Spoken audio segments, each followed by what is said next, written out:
Hello students, today we are going to start lesson number 12, that is simple machines, that is given on page number 84. So in this lesson we are going to get information about our daily use simple machines. घरगुती वापरामध्ये आपण छोटी छोटी साधी साधी जी उपकरणं वापरतो ज्यामुळे आपली कठीण कामं अगदी इझी बनतात त्या मशीन्सना सिम्पल मशीन असं म्हटलं जातं. म्हणजे एखादी सोडा वॉटर किंवा कोल्ड्रिंकची काचेची बॉटल आहे त्याचं झाकण ओपन करण्यासाठी जो आपण ओपनर वापरतो तो ओपनर हे सुद्धा आपल्या दृष्टीने एक सिम्पल मशीन आहे. अर्थात मशीन म्हटलं की आपल्या डोळ्यासमोर येते एक कॉम्प्लिकेटेड रचना जिथे खूप साऱ्या वायर्स आहेत, स्क्रूज आहेत आणि अशी काहीतरी कॉम्प्लिकेटेड स्ट्रक्चर तयार केलेलं आहे ते म्हणजे मशीन. पण दैनंदिन जीवनात सुद्धा आपली कठीण कामं सोपं करण्यासाठी वापरलेल्या साध्या साध्या छोट्या छोट्या वस्तू ह्यासुद्धा आपल्यासाठी सिम्पल मशीन्स आहेत. So in this lesson we are going to get information about daily useful simple machines. On page number 84, 12.1 some images are shown. In the following pictures, certain devices are used to accomplish certain tasks more easily. Name the devices and discuss how they help. In the first image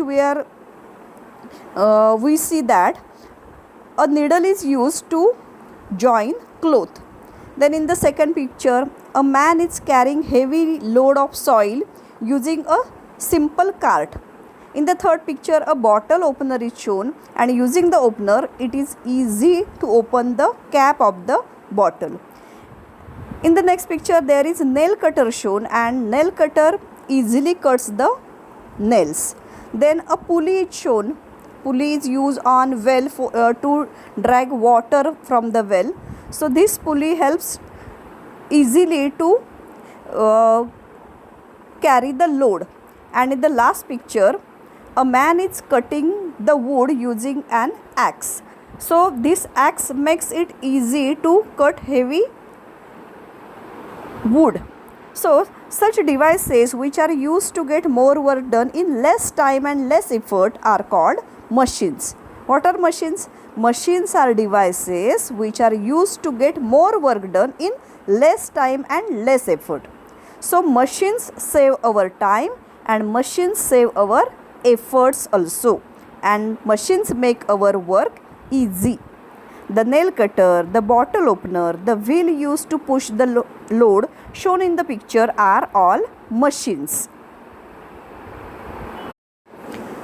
Machines have only one or two parts and a simple and easy structure. Such machines are called simple machines. So machines are of two types, simple machines and complicated machines. The machines having simple structure and only one or two parts are called as simple machines. Simple machines can be handled easily, and there are less chances of these machines breaking down or getting damaged. So simple machines have simple structure, so they does not need any kind of maintenance, they does not break down or they does not get damaged easily. We use many such machines in our day-to-day life. Can you tell? Observe the machines shown in the following picture. For what purposes are they used? Can you name some other machines of this kind? So in picture 12.2, one mixer grinder is shown, a scooter is there, bicycle is there, sewing machine, and a chair used in hospitals is given here. So these machines are used for many purposes. We use mixer grinder to grind our masalas and coconut. Scooter is used for traveling. So these are machines which makes our work easy. These machines have many parts which carry out many processes for completing a task. For this purpose, the parts are joined to one another. Therefore, these machines are called complex machines. So these are complex machines because they are having many parts, and these parts are joined to one another. So they are called as complex machines. Some of the parts of such complex machines are actually simple machines. In this complex machines, like a bicycle, some simple machines are installed in it, like the wheel wheels used for bicycle. Actually wheel is a simple machine. So complex machines contain some simple machines also. The structure of complex machines is complicated, and these complex machines need maintenance. They will get damaged because of wrong handling. So complex machines are not very easy to use. They must be properly handled. In our day to day life, we use simple or complex machines depending upon the task to be carried out and the time and efforts required to do it. So according to our need, we choose the right machine. Sometimes we use simple machines, while sometimes we have to use complex machines. So in this lesson we are going to read about some simple machines. First is an inclined plane. मराठीमध्ये याला घसरण असं म्हणतात. म्हणजे बऱ्याच घरांमध्ये आपली scooter किंवा सायकल असेल, ती घराच्या पुढच्या पॅसेजमध्ये आपण आणून ठेवतो. मग घरात वर चढण्यासाठी पायऱ्या असतात. मग पायऱ्यांवरून स्कूटर कशी चढवणार? मग पायऱ्यांच्या बाजूला आपण तिरकस असा सिमेंटचा स्लोप तयार करून घेतो. त्याला इन्क्लाइन प्लेन म्हणतात. ट्रकमध्ये वजनदार पोती चढवायची असतील, ते ट्रकच्या कडेपासून अशी तिरकस मजबूत फळी लावलेली असते आणि या फळीला मध्ये मध्ये अशा आडव्या पट्ट्या ठोकलेल्या असतात, जेणेकरून त्या फळीवरून तो हमाल जो पोतं घेऊन चढणार आहे तो इझिली त्या तिरकस फळीवरून चढू शकतो. ही तिरकी मजबूत फळी म्हणजे सुद्धा incline plane. So first simple machine we are going to discuss, that is an inclined plane. A heavy drum is to be loaded onto a truck. Ravi chose the plank A while Hamid chose the plank B. Rahi did not use a plank at all. So 3 examples are given. First one of Ravi, second of Hamid, and third of Rahi. Who would find the drum heaviest to load? So Rahi will form the drum was heaviest. Who would find it lightest? So for whom it is easy to load the drum in the truck? For Ravi it will be easy. Which of the plank A or B is longer? A plank is longer, B is shorter. Which one has a steeper slope? Steeper slope is to B. खूप जास्त उतार कोणाला आहे? B ह्या स्लोपला आहे. What can we conclude from this? ह्यावरून आपण काय प्रूव्ह करू शकतो की आपल्याला जर ही तिरकस वापरलेली फळी आणि जेवढी ती लांबीला जास्त असेल, अंतर वाढेल, पण आपलं जे टॉपपर्यंत पोहोचण्याचं काम आहे ते इझी होऊन जातं. If a slanting plank is use to lift a weight, we have to bear less of weight and lifting it becomes easier. Such a plank is called an inclined plane. So slanting plank, तिरकस लावलेली फळी, to lift a weight we have to bear less of the weight and lifting it becomes easier. So this slanting plank is called an inclined plane. The more gradual the slope, the lesser is the weight we bear. जेवढा slope जास्त असेल, म्हणजे जेवढा उतार लांब लचक असेल, तेवढं आपलं काम किंवा तेवढं आपल्याला वेट एकदम इझिली टॉपपर्यंत पोहोचवता येतं. म्हणजे बघा, घाटातला जो रस्ता असतो तो वळणावळणांचा असा गोल गोल केलेला असतो. त्याच्याऐवजी सरळ तिरका रस्ता ठेवला तर गाडी आपली 4 व्हीलर 2 व्हीलर सायकल किंवा चालत जाणंही आपल्याला खूप मुश्किल होईल.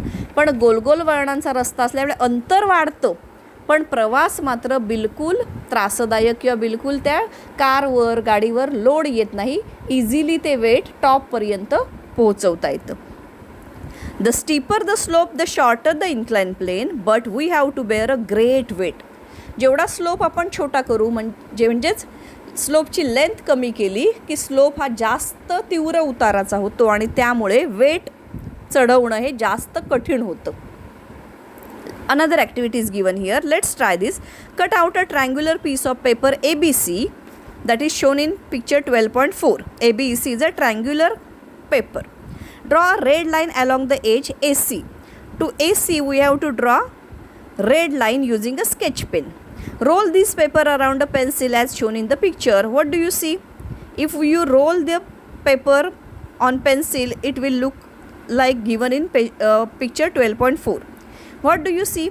The inclined plane AC of the triangle descends gradually from A to C. आपण तो पेपर पेन्सिल बरोबर वर रॅप केला, गुंडाळत गेलो की ए पासून सी पर्यंतची लाईन पेन्सिलच्या भोवती गोल गोल गोल गोल ह्या स्वरूपात डिसेंडिंग अशी खाली खाली खाली गेलेली दिसते. The threads on a screw are made in the same way. That is why when a screw is fitted in wood it goes in as if it is going down an incline plain.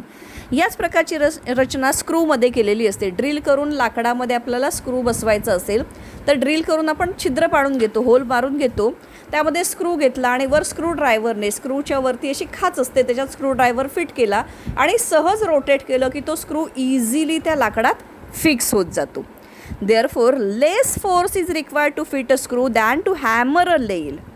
त्याच्याऐवजी screw न वापरता खिळा वापरला तर खिळा हाताने पकडून आपल्याला ठोकून हॅमरच्या साहाय्याने, हातोडीच्या साहाय्याने तो लाकडामध्ये फिट करावा लागेल. पण स्क्रू असेल तर कोणीही छोटा मुलगासुद्धा इझिली ते फिट करू शकतो. In other words, a screw is like a rolled up inclined plane made of an iron strip. So this screw is also an inclined plane. A winding road or ghat that goes up a mountain is also like an inclined plane wrapped around the mountain. It helps big vehicles to climb up and down the mountain easily. Winding road म्हणजे गोल गोल किंवा आपण त्याला घाट म्हणतो, गोल गोल वळणावळणांचा रस्ता, हा ह्या स्क्रूसारखीच त्याची रचना आहे आणि त्यामुळे किती लोडेड गाड्या टॉपपर्यंत चढवणं किंवा पायथ्याशी उतरवणं इझी होतं. विचार करा, असा गोल गोल रस्ता न करता सरळ तिरका घसरगुंडीसारखा रस्ता केला तर चढणंही कठीण होईल आणि उताराच्या वेळेला पायथ्याशी उतरताना पण खूप रिस्की होईल हे travelling. Observe and discuss. Two routes namely a pathway and a road are available to climb the mountain shown in the picture. Compare the time and strength and your convenience required to reach the mountain top. Mountain टॉपकडे जाण्यासाठी a pathway, straight road आणि अ road म्हणजे round असा केलेला road available आहे. तर कोणता road easy बनेल? जो राऊंड आहे तो इझी बनेल. कदाचित थोडासा वेळ जास्त लागेल, पण सरळ रस्त्याने जे स्ट्रेट रोड जर तयार केला तर त्यामध्ये स्ट्रेंथ जास्त लागेल, ताकद जास्त लागेल आणि ते आपल्या कन्व्हेनियन्स किंवा आपल्याला तो स्ट्रेट रोड कन्व्हेनियंट होणार नाही. Now we are going on page number 86. In the past, the great scientist Archimedes invented the machine shown in this picture. That is why it is called the Archimedes screw. Archimedes screw is shown on page number 86. It was used to lift water from the hold of a ship. Archimedes used a round pipe fitted with a rod inside it. The pipe was placed at an angle of 45 degrees with one end inside the water and the rod resting on a flat surface. When the rod was turned, water got lifted in this device. बघा, Archimedes या सायंटिस्टने Archimedes screw हे एक simple machine शोधून काढलं. जहाजांमध्ये जेव्हा लाटांचं पाणी येऊन साठतं आणि हे पाणी बाहेर काढायचं असतं, मग भांड्यात पाणी घेऊन आपण जहाजावरून बाहेर टाकण्याचा प्रयत्न केला तर जहाजाची उंची जास्त असते आणि पाणी हे खाली गेलेलं असतं. मग हे जहाजातलं पाणी बाहेर काढण्यासाठी हा आर्किमिडीज स्क्रू यूजफुल आहे. In this screw a round pipe fitted with a rod. There is rod in the middle and round pipe is there. It is fitted in this screw and the pipe was placed at an angle of 45 degree. तिरकस ठेवलेला आहे आणि वर त्या रॉडला, middle रॉडला एक handle दिलेलं आहे. ते हँडल आपण रोटेट केलं की मधल्या पाईपमधून ते पाणी वर सरकत जातं आणि जहाजातून बाहेर काढता येतं. So this Archimedes screw is also an simple machine without using any electricity or any machine. Using human efforts easily we can take out the water from the ship. After studying about inclined plane, we are going to simple machine number 2, that is a wedge. Wedge म्हणजे ज्याला मराठीमध्ये पाचर असं म्हटलं जातं. Veg म्हणजे काय तर असे तिरकस इन्क्लाइन प्लेन दोन एकत्र केले की तिरकस जो भाग तयार होतो किंवा आपली जी लाकडं तोडण्यासाठी आपण जी कुऱ्हाड वापरतो त्या कुऱ्हाडीचा पुढचं टोक जे दोन तिरके भाग एकत्र करून असा त्रिकोणाकृती भाग तयार होईल, that is a wedge. An axe is used for cutting wood. A sharp tool is formed on joining two inclined planes. Such a tool is called a wedge. Wedge means what? Two inclined planes are joined and they are made sharp. So when the axe is sharp, it can easily cut strong wood. A wedge is used for breaking an object into two pieces or to separate objects stuck together. An axe, a knife and a chisel are some examples of this simple machine. Wedge या प्रकारामध्ये ॲक्स म्हणजे कुऱ्हाड, अ knife आपली सुरी, हा सुद्धा कुऱ्हाडीसारखाच प्रकार आहे, फक्त आपली सुरी जी आहे ती कुऱ्हाडीपेक्षा थोडी पातळ असते.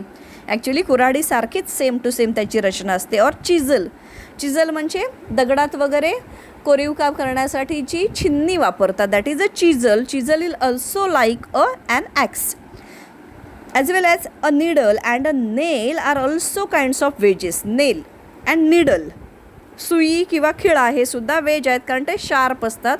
पुढे त्यांचं टोक टोकेरी असतं, सुईचं टोक पुढे टोकेरी केलेलं असतं, म्हणून ते इझिली कापडामध्ये इन्सर्ट होतं. समजा टोक कट केलं आपण, तर संपूर्ण फ्लॅट सरफेस असेल तर ती सुई कापडामध्ये रुतणार नाही.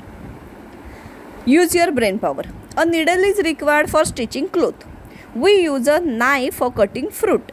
If the tip of a needle or the edge of a knife becomes blunt, then the needle does not penetrate the cloth and the knife does not cut into the fruit. Why is this so? Needle जर sharp नसेल किंवा निडलचं टोक cut झालं तर ते क्लोथमध्ये insert होत नाही, किंवा फ्रूट कट करण्यासाठी जो नाईफ वापरतो तो ब्लंट बनला आहे, म्हणजे त्याची धार गेलेली आहे, म्हणजे त्याचा शार्पनेस कमी झाला, तर तो फ्रूट्स इझिली कट करत नाही. ह्याचं कारण काय, तर जो आपण फोर्स अप्लाय करतो तो फोर्स जास्त सरफेसवर ॲक्ट होतो.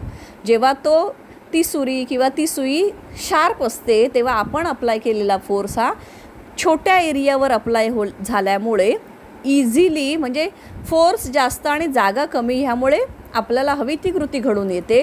पण जेव्हा सुईचं टोक नसतं किंवा सुरीची धार गेलेली असते तेव्हा जेवढा आपण फोर्स लावतो तो जास्त जागेवर लागल्यामुळे त्याची तीव्रता कमी झाल्यामुळे आपल्याला हवं ते काम इझिली घडू शकत नाही. After studying about a wedge we are going to a lever, that is the important topic in this lesson. A farmer is, a picture is shown that is 12.7 removing a large stone.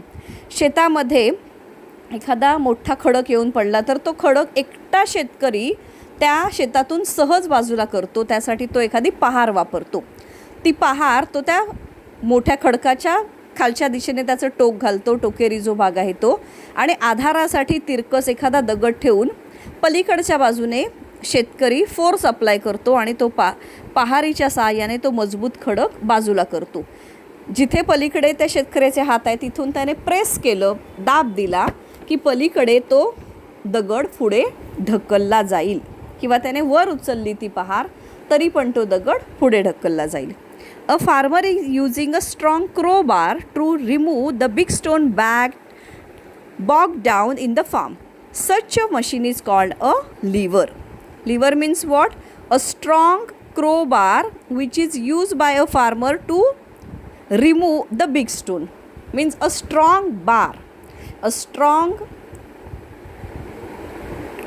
stick or a strong crowbar is called a lever. A lever has three parts, namely effort, load and fulcrum. So effort, load and fulcrum are three parts in each lever. There are three types of lever according to the position of effort, load and fulcrum. So what is fulcrum? The support at which the rod of a lever is rested in is called the fulcrum of a lever. The lever rotates about the fulcrum. Fulcrum means टेकू, की जिथे तो liver टेकलेला आहे. म्हणजे ह्या 12.7 फिगरसाठी तो आपला liver जो आहे तो एका दगडावर आपण टेकवून ठेवला आहे आधारासाठी, that is the fulcrum. The weight lifted by a lever or the force against which the lever acts is called the load. जे वेट आपल्याला उचलायचं आहे, ढकलायचं आहे, दॅट इज द लोड. इथे शेतात येऊन पडलेला तो मोठा खडक हे आपलं लोड आहे. The arm of the lever from the fulcrum to the load is called the load arm. फल्क्रमपासून त्या लोडपर्यंत जे अंतर आहे किंवा त्या लिव्हरचा जेवढा पार्ट आहे त्याला लोड आर्म असं म्हटलं जातं. The force applied on the other end of the rod to lift the load is called the effort. पलीकडच्या बाजूने शेतकरी फोर्स अप्लाय करणार आहे, सो ते टोक म्हणजे इफर्ट आहे. The part of the lever from the fulcrum to the effort is called the effort arm. Fulcrum टेकूपासून पलीकडचा भाग जिथून आपण फोर्स अप्लाय करणार आहोत तिथपर्यंतच्या टोकाला इफर्ट आर्म असं म्हटलं जातं. आत्ताच्या ह्या आकृतीमध्ये 12.7मध्ये इफर्ट आर्म मोठा आहे आणि लोड आर्मची लेंथ कमी आहे. So we are going on page number 87. Let's try this. 1. Place a pencil on a table. Place a ruler on it is at right angles with it. So on a pencil we are taking a ruler. Put a paperweight on one end of the ruler. Press the other end with your finger to lift the weight. Which are the load arm, the effort arm and the fulcrum of this lever? ह्या 12.8 ह्या फिगरमध्ये जी pencil जिथे आहे, जिथे वरची ruler टेकलेली आहे, that is the fulcrum. पलीकडच्या बाजूने आपण पेपरवर ठेवलं आहे, that is the load. And opposite साईडने आपण फोर्स अप्लाय करणार, म्हणजे ती रुलर प्रेस करणार, that is the effort. So from fulcrum to load it is load arm. From fulcrum to effort it is effort arm. Now go on increasing the distance between the paperweight and the pencil by 4 centimeters every time and see whether the paperweight can be lifted when placed at each of those distances. काय करायचं आहे की जी ruler आपण ठेवलेली आहे ती सरकवत जायची आहे, म्हणजेच आपल्याला जो लोड आर्म आहे तो लोड आर्मचं जी लेंथ आहे ती वाढवत जायची, इन्क्रीज करत जायची आहे. What do you find? As the effort arm becomes longer and longer compared to the load arm, less and less force is required to lift the paperweight. जेव्हा आपण लोड आर्म लॉंग करतो आहे, effort arm long करतो आहे, load आर्मचं length कमी करतो आहोत, त्याबरोबर जेवढी आपण लोड आर्मची लेंथ लॉंग करतो तेवढा आपल्याला लेस फोर्स अप्लाय करावा लागतो. आणि इफर्ट आर्मची लेंथ आपण इफर्ट आर्म लॉंगर केला आहे कम्पेअर टू लोड आर्मची लेंथ कमी करतो, त्यावेळेला आपण इझिली तो वेट हे उचलू शकतो. म्हणजेच इफर्ट आर्म लॉंगर केला आणि लोड आर्मची लेंथ कमी केली की पलीकडच्या बाजूने ते लोड उचलणं सोपं होतं. याच्या उलट जर केलं, मिडल पोझिशन फल्क्रमपासून लोड लांब घेतला आणि इफर्ट आर्म जो आहे तो कमी केला, तर आपल्याला ते वेट इझिली उचलता येणार नाही. Second activity is given here. Removing the lid. Bottle opener use करून आपल्याला लिड झाकण काढायचं आहे. The picture shows how we use an opener to remove the cap off the sauce bottle. Try to do the same yourself. To remove the tight fitting cap, the opener is rested on the cap and we apply a force on the opposite end of the opener to pull it upwards.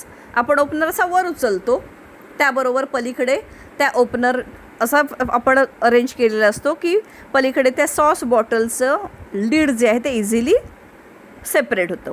The cap also gets pulled up as the opener rotates about the fulcrum. Where was the fulcrum, load and effort in this case? या केसमध्ये effort कुठे आहे, तर जिथून आपण force apply करणार आहोत आपल्या हाताने, दॅट इज इफर्ट.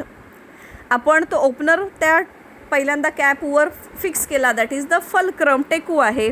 आणि ते बॉटलचं लीड हे आपल्यासाठी लोड आहे जो आपल्याला उचलायचा आहे.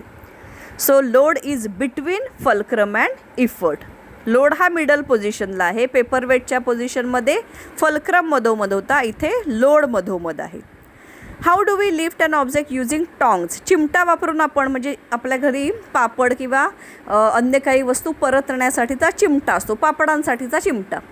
यामध्ये पापड आपण टोकाला पकडतो, पलीकडच्या बाजूने आपण मध्ये हाताने पकडलेला असतो चिमटा आणि अपोजिट साईडला फल्क्रम असतो. म्हणजे ह्या टॉंग्समध्ये इफर्ट हे मिडलला असतात, फल्क्रम आणि लोड टू साइड्सना असतात. The weight of or the load is at one end of the arms of the tongs. We applied effort in the middle of the arms. मध्ये आपण फोर्स अप्लाय करतो. टोकाला धरून आपण चिमट्याने पापड उचलू शकणार नाही, मध्ये पकडायला लागतं हाताने.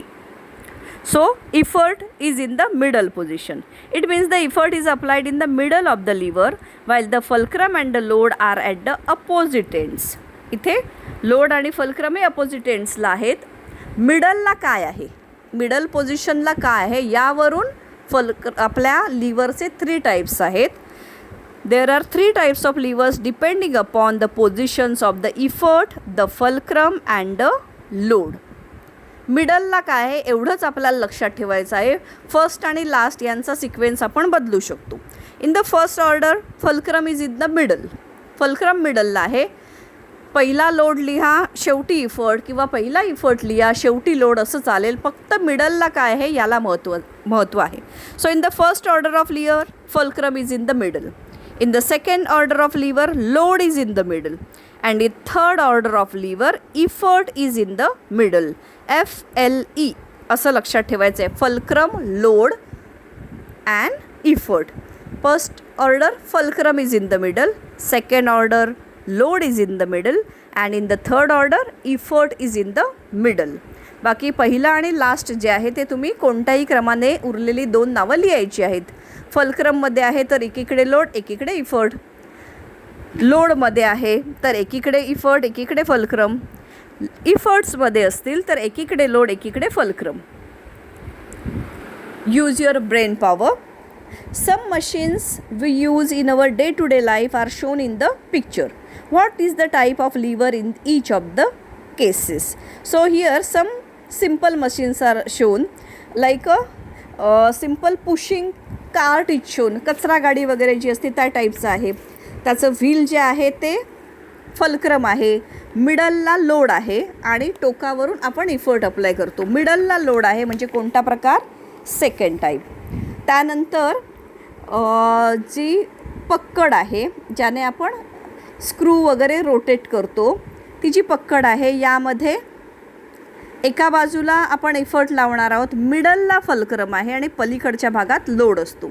मिडलला फल्क्रम म्हणजेच पहिला प्रकार, फर्स्ट टाईप. त्यानंतर सीसॉ आहे. सीसॉमध्ये मिडलला फल्क्रम आहे, आधार आहे, टेकू आहे आणि एका साईडला लोड असणार, पलीकडे इफर्ट असणार. So fulcrum is in the middle, so it is also first type. In a cutter is shown. फोटोग्राफच्या दुकानात वगैरे अशा प्रकारचा कटर आपण पाहिला असेल. एका टोकाला त्याच्या फल्क्रम असतो, टेकू.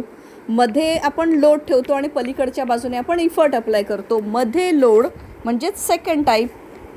थर्ड आहे सीझर दाखवली आहे ज्याच्यात मध्ये टेकू आहे, पलीकडे लोड असतो आणि हाताने आपण दोन हात जिथे दाखवले आहेत तिथून आपण इफर्ट अप्लाय करतो. सो इथे फल्क्रममध्ये आहे. So it is also first type of lever. So here we have seen some examples of 3 types of lever. After studying about lever, we are going to study about a simple machine that is a pulley. गावांमध्ये वगैरे बघा विहिरीचं पाणी काढण्यासाठी एक चाक लाकडी आधाराला लावलेलं असतं. ह्या चाकाला मध्ये खाच असते आणि या खाचेतून दोरी पास केलेली असते. आता या खाचेचा काय उपयोग? खाच नसेल तर त्या चाकाने चाकावरून दोरी पास करून पाणी काढण्यात काय अडचण येईल? काय होईल? खाच नसेल तर ती दोरी सटकेल बाजूला चाकापासून आणि आपलं जे काम आहे विहिरीतून जड पाण्याची भरलेली कळशी काढण्याचं ते थोडं इझी होणार नाही. पण खाच असल्यामुळे काय होतं? दोरी तिथे फिक्स राहते. दोरी आपण पलीकडच्या बाजूने खाली खाली ओढतो तसं आतली विहिरीतली पाण्याची कळशी वर वर यायला लागते. ही जी खाच असलेले जे चाक असतं it is called as pulley. काही ठिकाणी रहाट असतो. रहाट आणि पुली थोडीशी वेगळी आहे. रहाटाची रचना तशीच असते, त्याच्या भोवती अशी दोरी गुंडाळत जाते बघा, त्याला आपण रहाट म्हणतो. त्याला कडेने असे हँडल असतात आणि आपण एक एक हँडल खाली खाली घेतो तशी विहिरीतली कळशी वर वर येते. ती पण पुल्लीचाच एक प्रकार आहे. So we are going to study about a pulley. आता हे छोटंसं चाक ज्याला मध्ये खाच असते हे सुद्धा आपलं मेहनतीचं विहिरीतून वाकून पाणी काढण्याऐवजी आपण पुलीने काढलं तर ते सहज शक्य आहे. एखादी लहान मुलगीसुद्धा जड पाण्याची कळशी सहज बाहेर काढू शकते. पण वाकून पाणी काढण्याचा प्रयत्न केला तर ते सगळ्यांनाच म्हणजे लहान मुलांना वगैरे जमणं शक्यच नाही आहे. So pulley makes our hard work easy. One activity is shown here. Take a pencil, some sticking tape, an empty reel of thread, half a meter of thick thread, a weight such as an eraser that can be tied to the thread, Play-Doh. So we are going to make a pulley. Place the pencil on the table so that it just over the edge of the table. Fix it firmly to the table using the sticking tip. टेबलाच्या कडेला एक pencil लावायची आणि ती pencil हलू नये. पेन्सिलचा बराचसा भाग हा टेबलापासून बाहेर आला पाहिजे. मग पेन्सिल खाली पडणार, मग ती पडू नये म्हणून स्टिकिंग टेपने ती चिकटवून टाकायची आहे. आणि टेबलाचा त्या पेन्सिलचा बराचसा भाग टेबलापासून बाहेर आहे. Fix it firmly to the table using the sticking tape. Insert the reel over the part of the pencil that just out. त्या पेन्सिलचा जो भाग बाहेर आला आहे त्याच्यातून रीळ आतमध्ये इन्सर्ट करायचं आहे. रीळाला मध्ये गोल भाग असतो पोकळ, तिथून पेन्सिलच्या आतमध्ये रीळ इन्सर्ट केलं. Put a lump of the Play-Doh on the tip of the pencil so that the reel does not come off. पलीकडच्या भागातून ते रीळ बाहेर पडणार ना, मग ते बाहेर पडू नये म्हणून पेन्सिलच्या विरुद्ध बाजूला थोडासा आपल्याकडे जी क्ले असतो, आपण वेगवेगळे आर्टिकल तयार करण्यासाठी जो टॉईजमध्ये क्ले मिळतात, कलर क्ले, मोल्डमध्ये वगैरे आपण घालून त्याचे वेगवेगळे शेप तयार करतो, त्या क्लेचा एक गोळा पलीकडे लावायचा आहे जेणेकरून रीळ पेन्सिलमधून पलीकडे बाहेर खाली पडू नये. Drag the thick thread having the weight at one end over this reel. What happens when the loose end of the thread is held and pull down. त्या रीळावरून आपण एक दोरा पास करायचा आणि दोऱ्याच्या एका टोकाला इरेझर वगैरे असं वेट लावायचं आहे. दुसरं दोऱ्याचं टोक आहे, ते दोऱ्याचं टोक आपण खाली घेतलं की जे वेट आहे ते वर सरकतं. The weight tied at the other end gets lifted up. Such a device with a grooved wheel and thread designed to lift weights is called a pulley. So what is a pulley? A grooved wheel and a thread designed to lift weights. Grooved म्हणजे खाच असलेलं wheel, चाक, आणि त्याच्यावरून जाणारी thread, दोरा किंवा दोरी. It is called as a pulley. How does it help to use a pulley? If we use a pulley, force can be applied in the downward direction for lifting the weight in an upward direction. Pulley use करून आपण downward डिरेक्शनमध्ये force लावतो. दोरी आपण खाली खाली खेचतो, तसं वजन वर उचललं जातं. This is convenient and easy. You must have seen some examples of pulleys in day to day use. Make a list of this. अशा ह्या पुली आपण वेगवेगळ्या ठिकाणी पाहिलेल्या असतील. ज्या मोठमोठ्या बिल्डिंग्समध्ये लिफ्ट्स असतात किंवा मोठ्या इमारतींमध्ये स्लॅबचं वगैरे काम चालू असतं, तिथे ह्या पुलीज यूज केल्या जातात खालून वरून खाली साहित्याची देवाणघेवाण करण्यासाठी.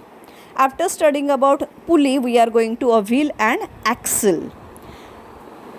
One question is asked. All of you must have enjoyed sitting on a giant wheel. What makes the giant wheel go round? Giant wheel फेअरमध्ये, जत्रेमध्ये आपण पाहिलेलं असेल. मधोमध त्याच्या खाचेत ते फिट केलेलं असतं आणि तिथून त्याला गती देऊन ते रोटेट होत असतं. The giant wheel is fitted at the rod at its center. This rod is called an axle.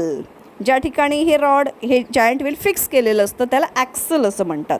आणि ॲक्सलच्या भोवती बेअरिंग्ज असतात जिथून ते व्हील रोटेट होतं. When the axle starts rotating with the help of electricity, the wheel fitted to it also starts rotating. जेव्हा ॲक्सलला electricity supply दिला जातो, axle rotate व्हायला लागतं, बेअरिंग्जमुळे ते व्हील गोल फिरायला लागतं. This combination of an axle and a wheel is a simple machine. हे एक सिम्पल मशीन आहे, ॲक्सल अँड व्हील. अशाच प्रकारचं सेम ॲक्सल अँड व्हील तुम्ही बायसिकलमध्ये बघता. पेडल्स आपण फिरवले की बायसिकलचं व्हीलसुद्धा असंच सेम मूव होतं, म्हणून आपली सायकल पुढे जाते. फक्त इथे जायंट व्हीलला इलेक्ट्रिसिटी लागते आणि आपण बायसिकल मूव करताना आपली जी काय फिजिकल स्ट्रेंथ आहे ते यूज करतो.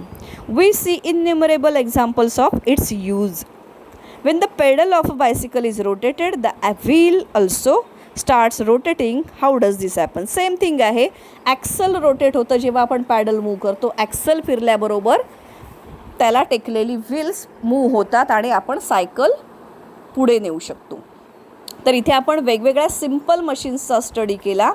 First we have studied about an inclined plane, then wedge, a lever, then a pulley, a wheel and axle. So these machines makes our work easy. So when we use these machines, it is our duty to maintain these machines also. That is, maintenance of machines is necessary. Parts of machines rub against one another when they are used. Soil, dusty parts create more friction. When we use machines, some parts of machines get rub against each other, means घासले जातात काही part एकमेकांवर. When there is soil और dust on the machine it create more friction. जेव्हा आपल्या गाड्यांवर आपल्या मशीनवर धूळ जमा होते, माती चिकटते, तेव्हा फ्रिक्शन वाढतं, म्हणजेच घर्षण वाढतं आणि घर्षणामुळे पार्ट्स हे कमकुवत बनत जातात किंवा त्याची जी कपॅसिटी आहे, त्याची जी स्ट्रेंथ आहे ती कमी होत जाते. Some parts affected by the weather, rust and erode. Sometimes parts of machines get affected by weather. पावसाळ्यात वगैरे बघा मशीन जास्त खराब होतात. रस्टिंग, गंजण्याची प्रक्रिया, इरोड, थोडेसे गंज ह्याच प्रकारामध्ये हा घटक येतो. यामुळे मशीन्सचे पार्ट्स खराब होतात. Machines get damage or become useless due to such wear and tear. Because of this wear and tear means because of not taking proper maintenance, machines get damaged. To avoid this, it is very important to take care of machines. आपल्या घरी ज्या ज्या machines असतील त्यांची योग्य देखभाल केली पाहिजे. म्हणजे त्या रोज किमान धूळ झटकून पुसून ठेवणं, जे पार्ट्स त्यांचे घासले जात आहेत तिथे ऑइल अप्लाय करणं, जे पार्ट्स झिजलेले असतील ते रिप्लेस करणं, हे या प्रकारे आपण आपल्या मशीन्सचा मेंटेनन्स ठेवणं गरजेचं आहे. During the maintenance of a machine all its parts are wipe clean. Oil और lubricant is released between parts that rub against each other so that there is less friction between them and the wearing is reduced. जिथे bearings वगैरे आहेत तिथे त्या बेअरिंग्समध्ये oil किंवा ल्युब्रिकंट, Greece वगैरे वापरावं लागतं, जेणेकरून जे फ्रिक्शन आहे ते कमी होईल आणि त्यामुळे त्या वस्तूंची, त्या पार्ट्सची झीज फारशी होणार नाही. Machines are covered when not in use to prevent dust settling on them. When we are not using the machine, make a cover to it to avoid dusting. To prevent the event of weather, metallic parts in a machine are painted externally and the machines are always kept dry. To prevent the effect of weather, हवामानाचा परिणाम होऊ नये म्हणून metallic part जे असतात मशीन्सचे, याला आपण paint करतो, मोस्टली ऑइल पेंटने, जेणेकरून गंजण्याची प्रक्रिया होणार नाही. म्हणजे ऑइल पेंट काय करतो, त्यामधील मेटलचा हवेशी येणारा संपर्क प्रिव्हेंट करतो आणि मशीन्सची गंजण्याची प्रक्रिया रोखली जाते. ती मशीन जास्तीत जास्त वर्ष आपल्याला वापरता येते. Do you know, big factories have a separate department for the maintenance of machines. Factories are close at regular fix periods for the maintenance of machines. Factories ज्या आहेत, इंडस्ट्रीयल एरिया जिथे आहे तिथे वीकली एक दिवस ऑफ असतो. शक्यतो सोमवारी ज्यावेळी इलेक्ट्रिसिटी सप्लाय बंद असतो, या दिवशी सगळ्या मशीन्स पुसून त्याला ऑइलिंग करणं, त्यांमध्ये ग्रीस लावणं वगैरे सगळी कामं केली जातात. हे करण्यासाठी एक वेगळा स्टाफ असतो for the maintenance of machines. कारण ह्या लाखो करोडो रुपयांच्या मशीन्स असतात, त्या प्रॉपरली मेंटेन केल्या तर अनेक वर्ष त्या टिकून राहतील. Always remember, if machines are not properly maintain they will be of no use when we actually need them. मशीन्सची आपण प्रॉपर मेंटेनन्स नाही ठेवला तर जेव्हा खरी गरज त्या मशीनची असेल तोपर्यंत ते मशीन निकामी झालेलं असेल. Before we use a machine we must learn how to handle it properly so that there are no accidents. कोणतंही मशीन वापरण्यापूर्वी ते कसं हाताळायचं याची माहिती घेतली पाहिजे, कारण रॉंग हँडलिंगने सुद्धा मशीन्स आपल्या खराब होऊ शकतात.